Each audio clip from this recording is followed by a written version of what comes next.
As you know, this session is about improving systematic reviews and evidence maps by text mining and machine learning. My name is Constanza Nucci. I'm a technical specialist at the Department of Knowledge and Strategy here in IFAD.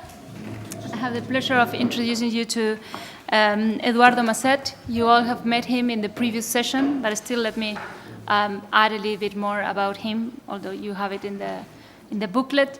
Edoardo is the Deputy Director of the Syntheses and Review Office of 3AE in London, and 3AE accounts for International Initiative for Impact Evaluation. He's an agricultural and development economist.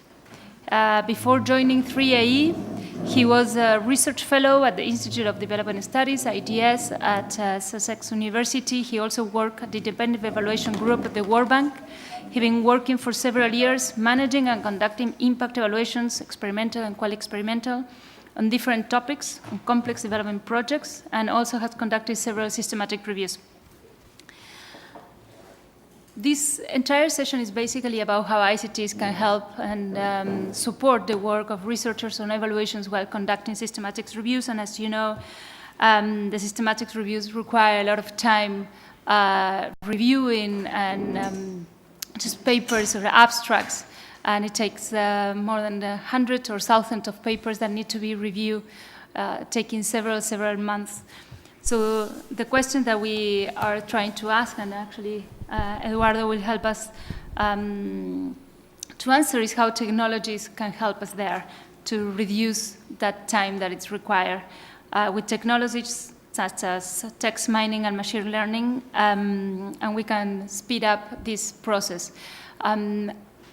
No further introductions, and I guess we are pretty full, but you will have to look at the screen for the presentation. And I'll invite you all to hear Edoardo's presentation, keeping in mind how these methodologies and how these technologies can help your work in your evaluation or research work, and particularly looking at opportunities and challenges that implementing or using these technologies may bring. Without further introductions, the floor is yours. Yeah, thank you. Change the subject here. We're going to talk about systematic reviews, but still about, to some extent, big data, or at least methodologies for dealing with big data. And in fact, systematic reviews, in fact, are a type of big data, if you like. You know, I can't think of largest data sets than the ones used by systematic reviews. So let's have a look. First, what I want to cover today is basically I want to give you first an overview of what systematic reviews and evidence gap maps are. Some of you will know about it, some others will not, so briefly explain what it is.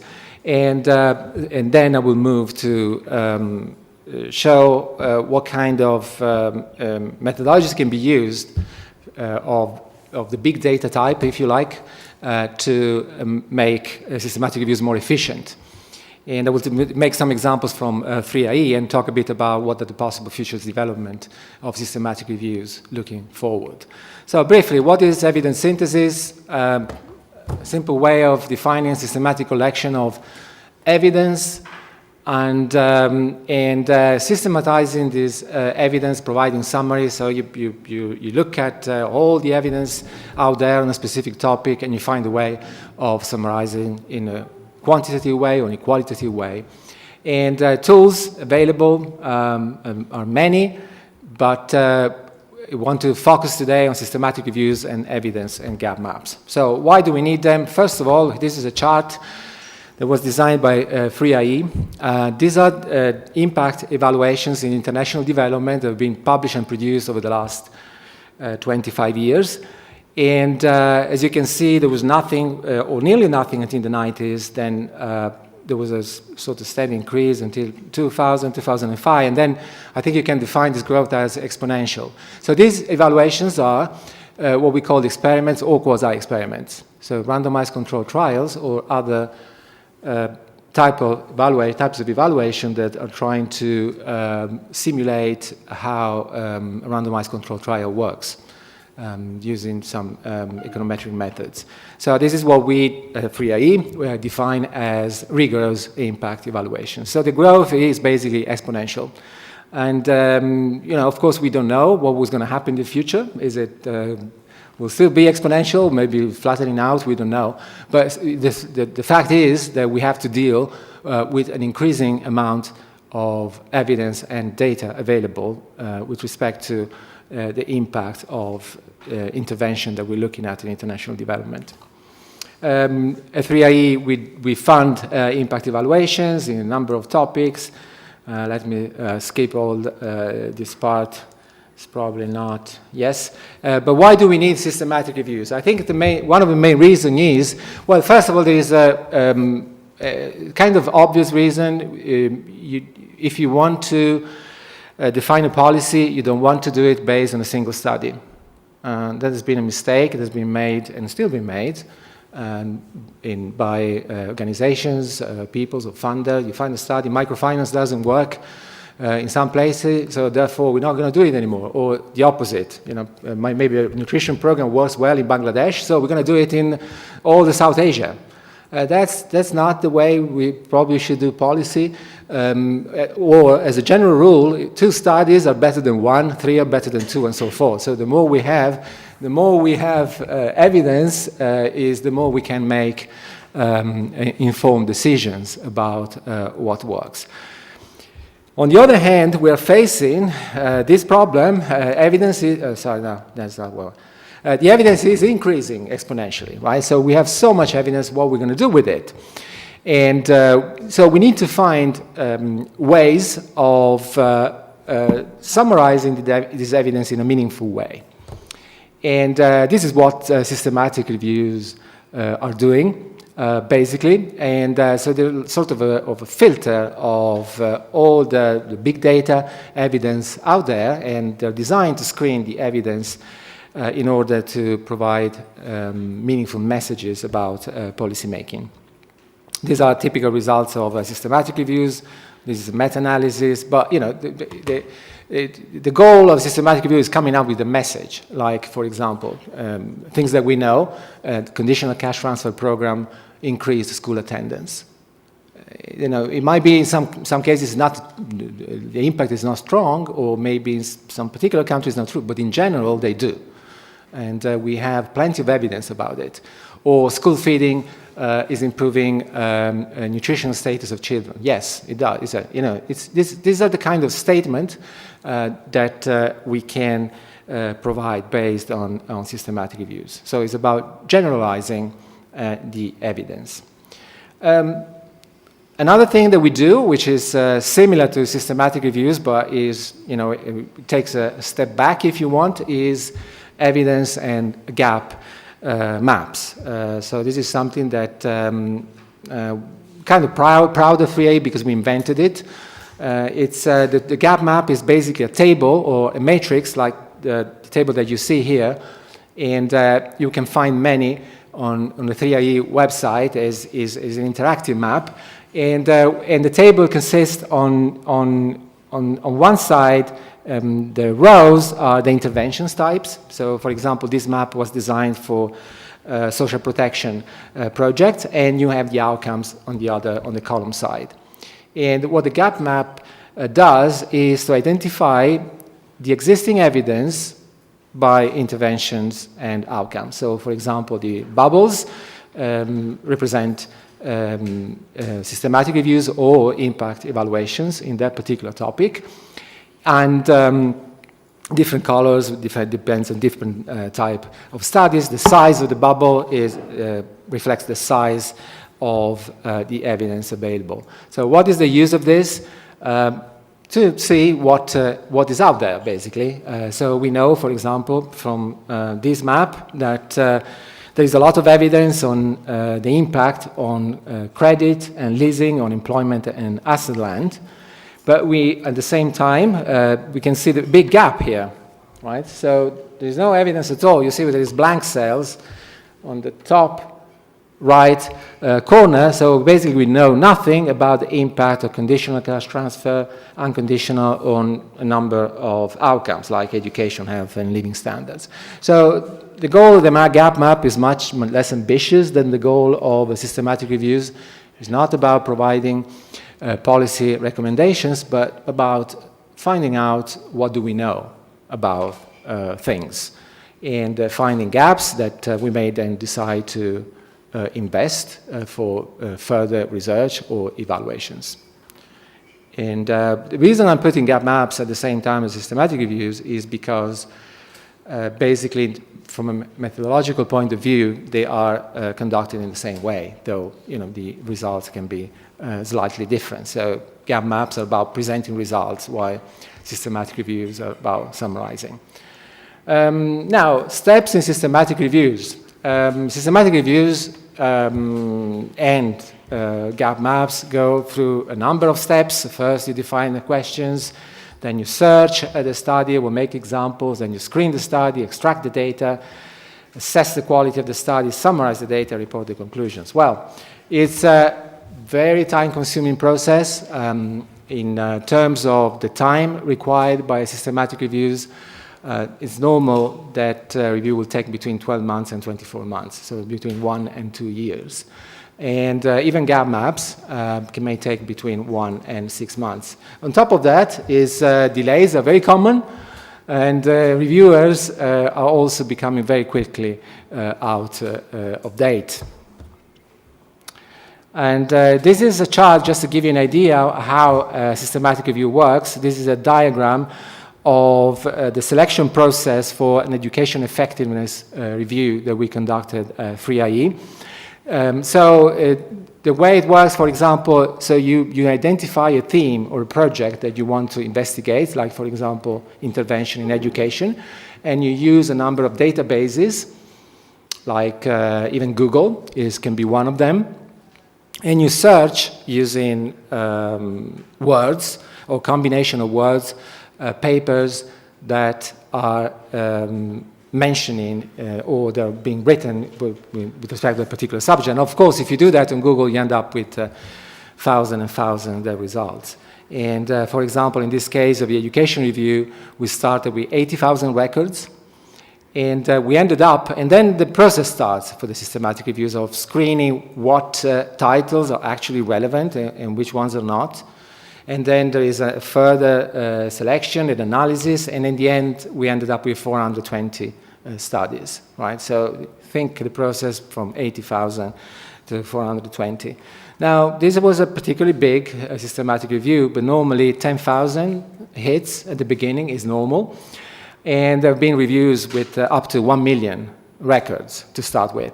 Now, I made a very quick calculation. If I think that you spend a couple of minutes per title, because a person has to go through it, right? So all these million records. And I have to look at the titles or the abstract and to check whether the studies should be included or not. If you take 2 minutes per title, it's about 45 days of work, which is a lot. Now, of course, that for a 10,000, in our case, was this number times 8. Okay, so it's a very, very time-consuming process. And the problem is getting worse because as we move along, we have more databases to search, we have more papers being published, and the literature available is increasing. So I think it's becoming really a big problem how we're going to deal with all this. Now, a possible solution is, do we have a possible solution? Well, let me, if I can go back here, yes. If you look at the table of where the time is actually being spent in conducting a systematic review, a lot of the time is spent in searching the studies, screening the studies, and extracting data from the studies. And assessing the quality is relatively easier, and summarizing and reporting the conclusions is also less time consuming. But a lot of the time in a systematic review is spent by people in searching, reading the title and the abstract, and screening out the site. Very mechanical and tedious work. So is there a way to reduce that workload? Well, there is if we are able to, before doing the search of the study, to assign some sort of probability for the study of being eventually included in the review. And so is there a method to do that? And so that's the condition number one. And the second condition is whether we are willing to sacrifice a bit of certainty in the number of studies that we included. So, in other words, do we want to accept that we're going to miss out some of the studies? So if we're willing to take some risk and we are able to define a methodology to assign probabilities to study, then there is a solution. And I'm going to show you some examples of this. This is an example, for example, a chart that I built based on the education effectiveness review. And what I did, I put on one side the percentage of studies that have been screened in the horizontal line, and on the vertical line, the percentage of studies that had been included. And then I ordered the databases by how efficient they were. Now, just to tell you what this chart is saying, it's basically the one database, which is EconLit, which represents, so it's the first one, yeah, here in the curve. You're probably familiar with EconLit, is economics, literature, search database. That database represented some less than 5% of the search, so less than 5% of the workload, and delivered 65% of the studies. So in other words, with 20% of the screening and the workload, we could have obtained something like 80% of the studies. So this chart is showing that there is a potential trade-off. Yeah? So you can, okay, I accept I'm going to miss out some studies, but I'm going to make big gain in terms of the time I'm going to spend in searching and screening. Now, the problem with this chart is that I built this chart retrospectively after the data had been searched. So the question is, can you do it prospectively? And the answer is yes. So that's where machines can be helpful, and what we call machine learning methods.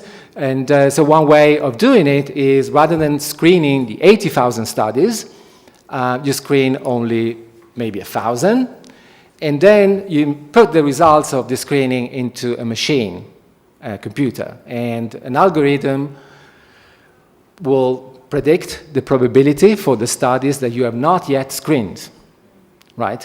And so and the process, you can go by iterations, so it can be an adaptive machine learning, meaning the predictions that you get from the first iteration, you can extract another sample and improve those predictions, so you can go 2 or 3 times until really you get good definitions of the probabilities. And what do you get? Well, basically you get something like the curve that I was showing earlier on, but in this case the curve is prospective rather than retrospective, so you obtain a curve of studies ranked based on the probability of being included in your review. This is an example from the Education Effectiveness Review, and where, as I said, 80,000 hits, but we first started screening only 3,000, and then we used this machine learning algorithm to calculate the probabilities of inclusion, and in that way we were able to prioritize the search to be made. So we started searching databases and literature where we were more likely to find studies, and leaving the databases and papers that were extremely unlikely to deliver studies to the very end. Another example from FreeIE is the systematic review database. We have at FreeIE a database of systematic reviews in international development, and which needs updating. And when we said, okay, we're going to update it, and we did with the help of information specialists, we decided how many studies do we need to screen and search, and it came up with 16,000 hits. And again, what we did was to screen just 1,200, Then we used the machine learning classifier to predict the probability. We did a few iterations to improve the prediction. And we ended up these charts of probabilities. And so now on the horizontal axis, you have probability ranges. So for example, 0.9 means 0.1 probability of being a relevant study. And you can see that the highest bar, the two highest bars, are studies with less than 0.2 probability of delivering a relevant study. And so what we did was we just decided not to screen those studies at all, right? So, of course, there is a cost there. It might be that this is the one odd study which is we are missing out. But you see the saving that we're doing, we ended up screening only 2,500 rather than 26,000 studies. And we reduced the workload by 70%. So there was a huge gain in terms of time screening. And mind that time spent screening, title and abstract, believe me, if you've ever done this, is one of the most mechanical and tedious activity that you can ever make. It's certainly not very enjoyable. So that's what machine learning can do for systematic reviews. These are examples from FreeIE. Before concluding, I just want to say a few things way forward, where this can take us. Well, I think updating is one area where this methodology is going to make a great contribution. Systematic reviews, because of the increasing amount of knowledge about topics, do become out of date very quickly. And, for example, the Cochrane collaboration, which is promoting systematic reviews in medicine, they recommend updating every 2 years, but very few reviews actually are being updated every 2 years. In some cases, they have to wait 5 or 10 years. Now, the impact on policy is big. Now, these methodologies by machine learning can have a tremendous impact on updating, because you can use the search that you have conducted in the previous systematic review to predict and to pre-select the studies that you're going to screen. So updating is going to be much, much easier in the future than it is now. The second possible outcomes is what actually the Cochrane collaboration is working on, is that systematic reviews in the future are going to be conducted not by people, but by machine entirely. Right, so what the Cochrane collaboration is working on is not just using machine learning in screening and searching, but also extracting data from papers, conducting the quantitative and qualitative analysis, writing the conclusions and the summaries. Okay, so the entire process to be conducted by robots or by machines. And of course, that might not be entirely feasible, it might be too optimistic, but certainly in the future, systematic reviews would be much easier to do with the support of machine than it is today. And I think where we are heading to is what people now call living systematic reviews. A systematic reviews as of today is normally a paper, often is even published on a journal, but certainly a report is a paper copy, and which, as I said, gets out of date very quickly. And but in the future, it's very likely that systematic reviews will be entirely web-based. There might be a paper copy, but will be what we now call the living systematic review. Systematic review is available online and will be constantly updated, either by machines or by people contributions, but it will be a new form of life, really, not no longer a new life form, not a paper-based document. So I think that's, so in talking about big data and use of methodologies for big data, I think in systematic reviews we have a lot of optimism, because this is certainly an area where machines and machine learning methods are going to be very helpful in the future. So that's, Thank you very much. Yeah.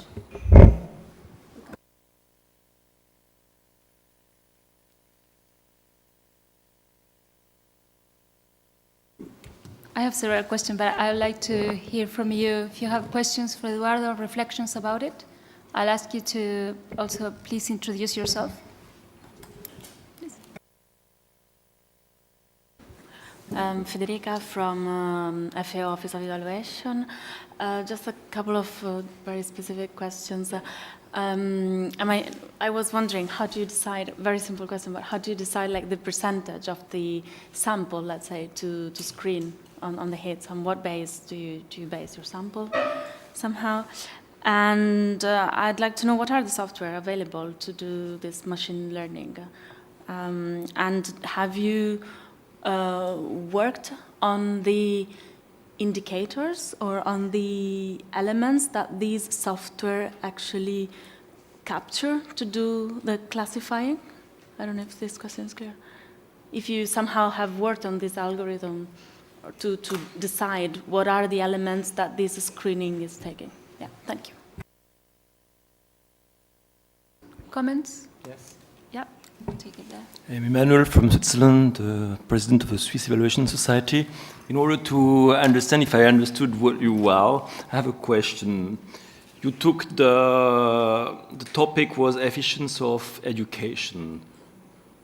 That's a real, very huge topic, because you have hundreds of thousands of studies, and it would have not been easier to have a very narrow, much more narrow topic at the beginning in order to find the right studies.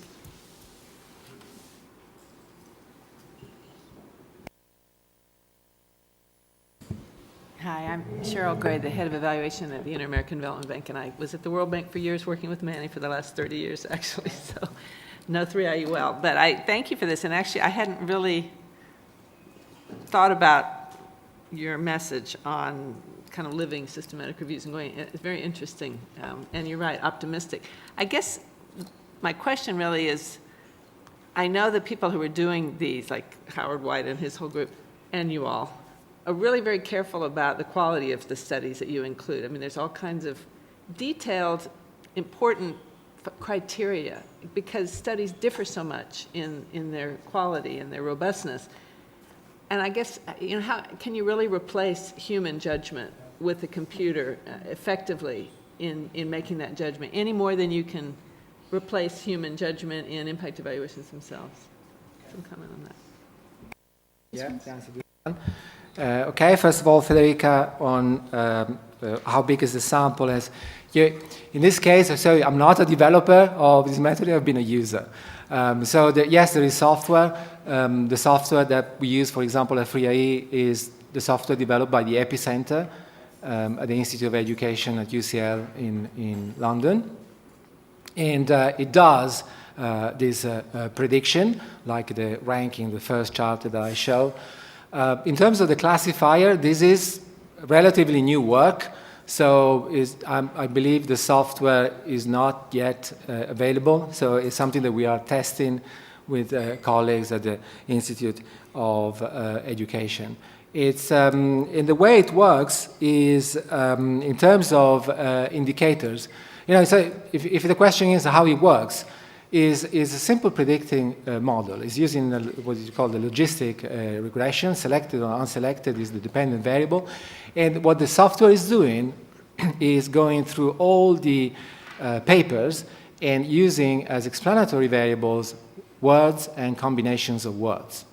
And that's where the power of the machine learning algorithm works, because you let the machine run all this, and then testing the prediction with alternative samples of that. I don't have an answer of what is a good size sample. Yeah, for that, I don't know. Narrowing the questions. Yes, when we do a systematic review, the first goal normally is define the question. So certainly, in the case of education, we probably cast the net a bit too wide. I agree with you. But mind that, as I said, there have been cases of 1 million hits, that's from the medical literature. I don't remember what the study was, but there have been cases of systematic reviews that are even bigger than this. And sometimes it's not necessarily the question, but it can be simply really the amount of evidence on a particular issue that might be bigger. And mind that these numbers are actually relatively small because the papers that, or the publications that we have in international development are not comparable to the amount of evidence in medicine, for example, where trials are conducted only on a daily basis. And so really the amount of evidence is huge. In terms of the risk of bias, the assessment of the literature, yes, I agree with you. Now, why Cochrane can have the goal of having reviews conducted by machines? I think the reason is because they're dealing with a field which is medicine, where all the evidence comes from randomized controlled trials. And randomized controlled trials follow a precise protocol. They produce results that always have a difference in means, they always have a standard deviation, they always have a p-value, and so forth. Now, and therefore you can let a computer do the work for you. Yes, you're right, I don't think that could be done in international development, where a lot of evaluations are quasi-experimental or non-experimental at all, and you're going to need human judgment. So, and in fact, at 3IE, we are using these methods for searching, screening at the first stage, where you're looking at the title and the abstract, and not looking at the methodology being used, but really trying to identify whether the study is relevant or not, based on data publication, the area of intervention, and so on, but not the methodology. I agree with you, yes. Questions, comments? Yes, with that? I was just wondering if you've done any comparison, or if you're planning to do any comparison of what would a machine-generated one compared to a non-machine-generated one, to see what the biases or the differences in quality might be.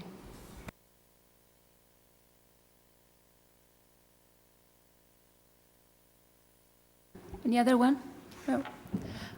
Well, we were discussing with Edoardo before the session, a few days before the session, is this that what happened, one of the biases in systematics reviews is the publication bias, right? So does it only works with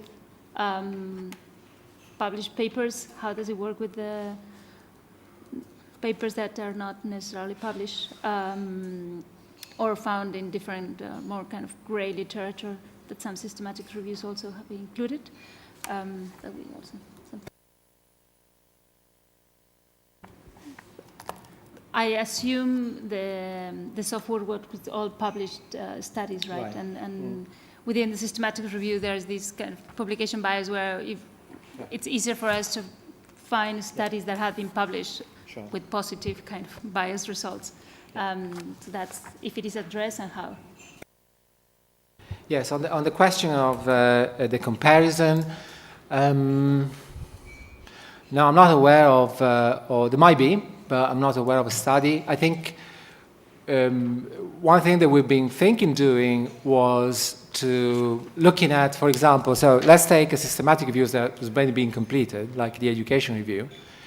And so we know, so that could be the comparator you're saying. So that's what real through systematic review. And then why don't we have a team to apply machine learning and see what they come about with that? Yes, we've been thinking about it, but I'm not aware of a study testing this on the field.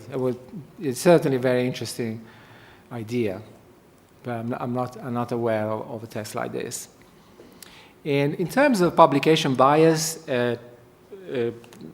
machines are, they will screen all the available literature, whether it's gray or published and unpublished. So from that perspective, I think, again, we have an advantage in using computers because they will be able to go through a larger number of papers and databases that have not been published. So yes, I think using computers for selecting the literature would actually help in reducing publication bias of the review. Yeah. Any further questions and comments? Edoardo, would you like to add something? There is a question there. Oh, yes.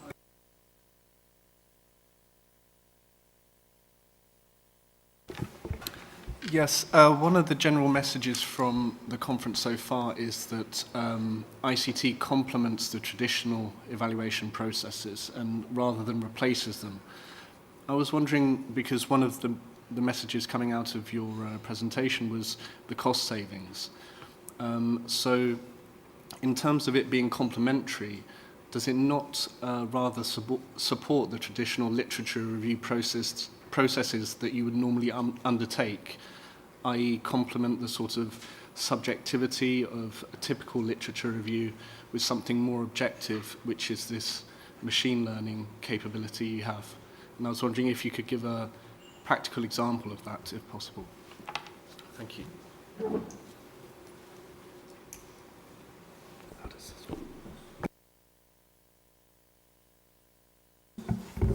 Yeah, thanks for this interesting presentation. Sven Harten from the German Evaluation Institute.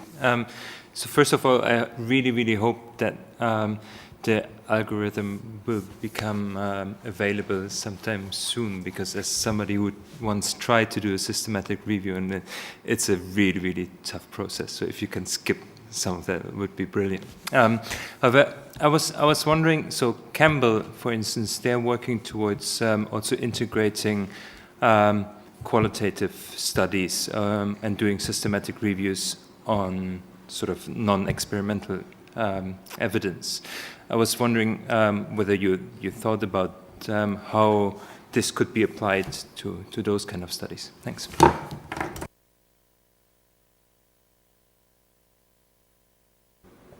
Okay. On the issue of objectivity, this is not something that the machine learning is introducing to the field. Any objectivity, that's already built in the way systematic reviews are produced. They are objective methods in comparison to standard literature review for summarizing evidence. So what methodology like machine learning is doing is simply to making that process easier and quicker, but is still an objective approach, even when it's conducted entirely by people. The examples are many. I mean, the field of systematic review is big, and so is the field of literature reviews, of course, as well. So unfortunately. In the case of qualitative studies and Campbell and introducing qualitative evidence, yes, here we have the same problem we're mentioning about quasi-experimental designs and evaluation. Of course, whether a study which is qualitative should be included or not is to a large extent a judgment call, and it would require some qualitative judgment in its own. This process is still useful because, as I said, so is actually trying. So where we can use it is the very first selection of the study based on title, topic, and if you look at the flow diagram of a systematic review. It is at the very stage of the title and abstract screening that maybe 80 or 90% of the study are being excluded. And that still works for qualitative studies, experiments alike. But of course, what you're saying is true, and qualitative review, exactly, again, Cochrane have an easy life because normally they do not integrate qualitative evidence, right? So they rely exclusively on randomized controlled trial, and therefore, but if you want to do a mixed method review, you're still heading for a long process because that requires time. At least as of now. Maybe in the future a machine could do it, but not today. Yes, can you maybe give us some very fruitful combination of words for selecting these studies? Well, that's where the machines are powerful, right? It's not because you let the machine doing it. So it's a data mining process. If I had to decide on my own, if I had to build a predictive model, for example, of an RCT In medicine, I suppose that words like randomized control trial and sample size or power. So I could think of a set of words that would predict that particular study. But the advantage of this technique is that you let the machine doing it. So the data mining process will run through all the words in the paper and combinations of it, and it will select those that have more predictive power. And to be honest, I'm never seeing even an output in terms of what are the actually most predictive variables that the algorithm selected. But there can be many, many, because if you have large, this is really big data, right? So you have 1 million observations. Of course, you can have hundreds of, if not thousands of predicting variables and combinations.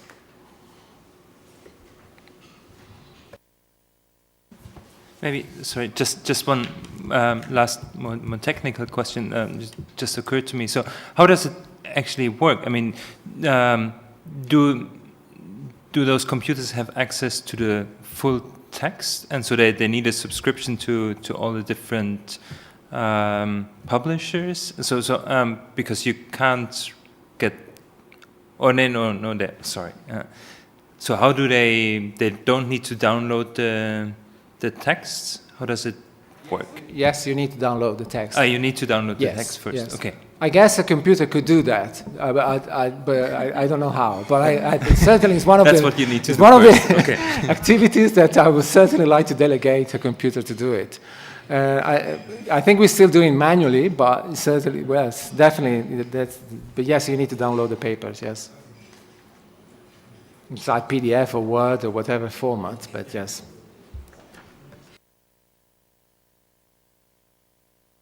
Further comments, reflections? Okay, so I think I can close this session. I hope you find it as interesting as I've done. I think that there are important things that we can take out of here. The use of ICTs, the ICT per se, and in this particular case, they are tools. They are not the main objectives per se, and we didn't aim at focusing on the merit of the systematic review per se, but the use of technologies to make this tool as a systematic review faster or more efficient. And I think that we all have learned today the potential on determining, on facilitating this process and this very time-consuming process. Particularly for searching, screening, extracting, reducing 70% at least of the time that something that takes between 1 and 2 years is a significant gain, and I think that it's something that is worth exploring, and eventually walking till this living systematic review.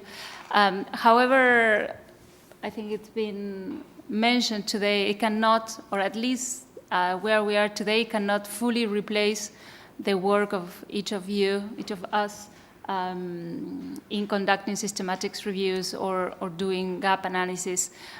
There's some judgment, and particularly in developing work that needs to be to take place in understanding what the machines are still telling us. And in the part of writing the summaries, there is still something that our work is required there. So there's still a way to go, at least for the developing work that we are doing. But there's hope, I think. But I think that it's also important for decision makers and for policy makers. When starting working on systematic review a couple of years ago here in IFAD, one of the things that we found is that at least IFAD here, we don't have 2 years to understand what the evidence is for specific projects in order to make decisions on a specific investment. So we found that many other organizations are also running these like fast systematics reviews or very summary, synthetic systematics reviews, and they also have a trade-off, right? So if you want something faster, then you need to give up something, and the amount of documents that you review or the parameters that you include. So using this kind of technologies actually can help us for that trade-off not to be so big. So I think that it's very useful, and thank you, Edoardo, again for today. and we can move to the next session. Thank you very much. Thank you.